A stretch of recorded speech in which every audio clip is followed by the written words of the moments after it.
Dans cette vidéo, on va voir 10 plugins WordPress qu'on utilise pour faire des sites web. Donc c'est un CMS. Et donc il y a des plugins qui respectent au niveau sécurité le privacy by default au niveau de la CNIL. Donc ce sont des plugins qu'on va installer dans le CMS et qui vont vous permettre d'être en mise en conformité. Alors celui-là que je vais vous présenter s'appelle All-in-One Web-Based Security and Firewall. Donc pour vous énumérer quelques possibilités qu'on peut exercer au niveau de la base de données. Donc il est anti-injection, anti-XSS, anti-intrusion, anti-piratage par brute force. Il est avec les restrictions d'accès avec obligation de se reconnecter tous les 30 minutes, s'identifier. Et donc au niveau de l'autorité de contrôle, si vous avez un contrôle, il vous suffira juste de donner la table Login Activity pour que la CNIL ou l'autorité de contrôle puisse bien voir que vous n'avez pas d'intrusion de hackers dans la base de données. Donc ce plugin il est conforme, donc je vous le dis. En cas de contrôle, l'autorité de contrôle, vous devrez fournir la table MySQL le Login Activity pour voir toutes les entrées de connexion. Donc avec cette table, si vous n'avez pas d'intrusion, vous êtes safe. Et si vous avez des intrusions, vous aurez des problèmes. Donc ce plugin qui respecte le concept pour les données sensibles de privacy by default, il est conforme à ce qu'on attend sur le marché. Donc il est gratuit, moi je l'utilise pour un client. Et donc il fonctionne très très bien et on voit toutes les tables d'entrée, donc il n'y a pas de problème. Alors, le second plugin s'appelle Force HTTPS Little Lazy. Donc, c'est un plugin qui fonctionne en HTTPS au niveau de la connexion, au niveau de transmission des données. Donc, c'est-à-dire qu'il ajoute le petit S à la fin. Donc, il permet de crypter les données pour le consentement quand l'usager va introduire des données. Ces informations sont cryptées, donc un autre utilisateur ou un pirate connecté sur le réseau ne pourra pas lire en clair la transmission de données entre votre formulaire, sa connexion et votre serveur.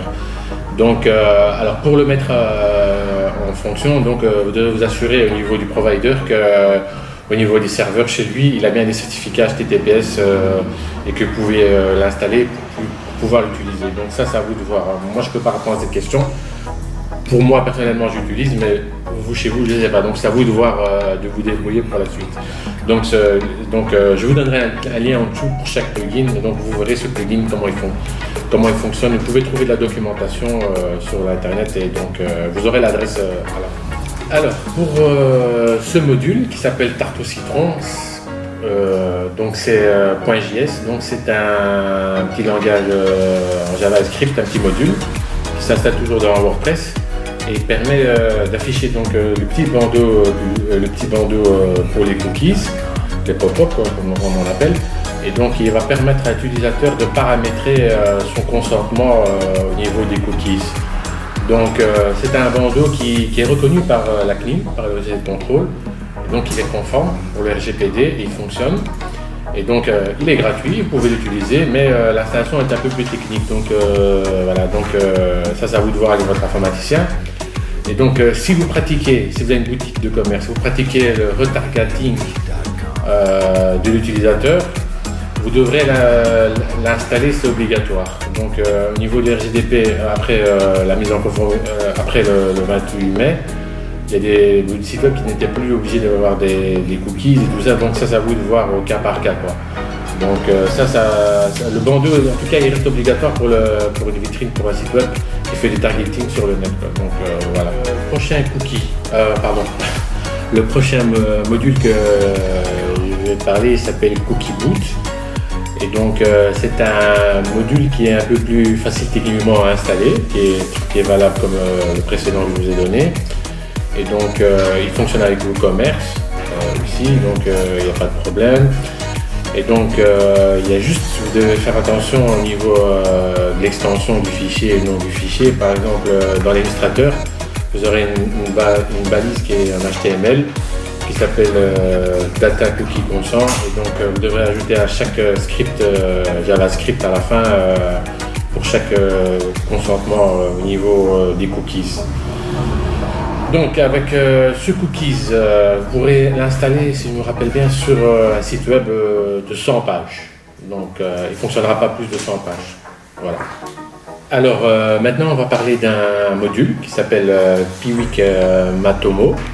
Donc c'est un module toujours sur WordPress, hein, donc il permet de faire, en fait il permet d'être une alternative à Google Analytics, parce qu'en fait Google Analytics n'est pas conforme à RGPD, tandis que Matomo lui il est conforme.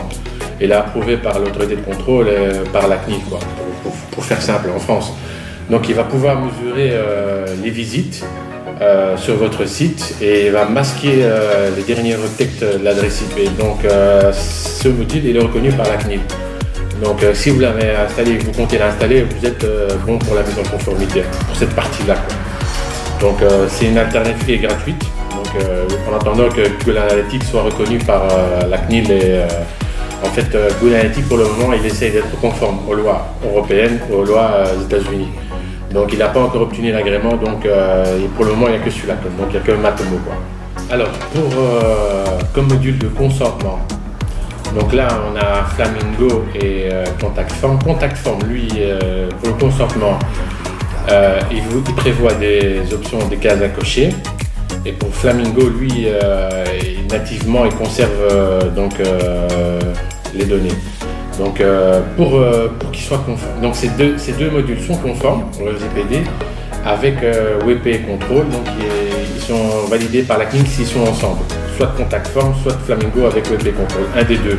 Donc si vous avez installé WP Control plus Flamingo ou bien plus Contact Form, vous êtes en conformité. Donc ces deux modules vous permettent de recueillir le consentement des usagers. Donc voilà, donc ça fonctionne et c'est bon.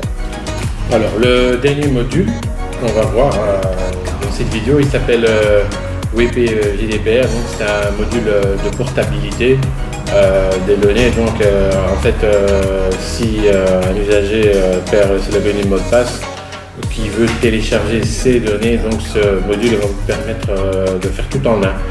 Donc l'utilisateur pourra télécharger toutes ces données qu'il a sur sa machine. Donc en fait ce module, si je me rappelle bien, il rentre dans le RGPD, mais attention, il y a des extensions qui bug et qui ne rentrent pas dans les RGPD. Donc c'est pas parce que vous l'installez et que vous l'utilisez qu'il rentre. Donc pour cette partie de portabilité, ça fonctionne pour le RGPD, mais pas les autres, parce que quand vous allez l'installer, vous allez voir, il y a des autres choses qui vont arriver et tout ça. Je ne vais pas entrer dans les détails, mais ça, c'est à vous de voir au cas par cas. Donc, parce que le logiciel est en développement, le module est en développement, donc c'est à vous de voir, de vérifier qu'il respecte bien la législation. Donc pour cette partie au niveau des modules WordPress, c'est fini. Et je vous dis à bientôt. Je traiterai un autre sujet, un autre sujet d'études que je vais développer, où je récolte des données. Donc voilà, donc on verra plus tard les autres trucs en RGPD. Si vous avez des questions, vous pouvez me les demander et je vous répondrai. Je vous dis à bientôt. Ciao.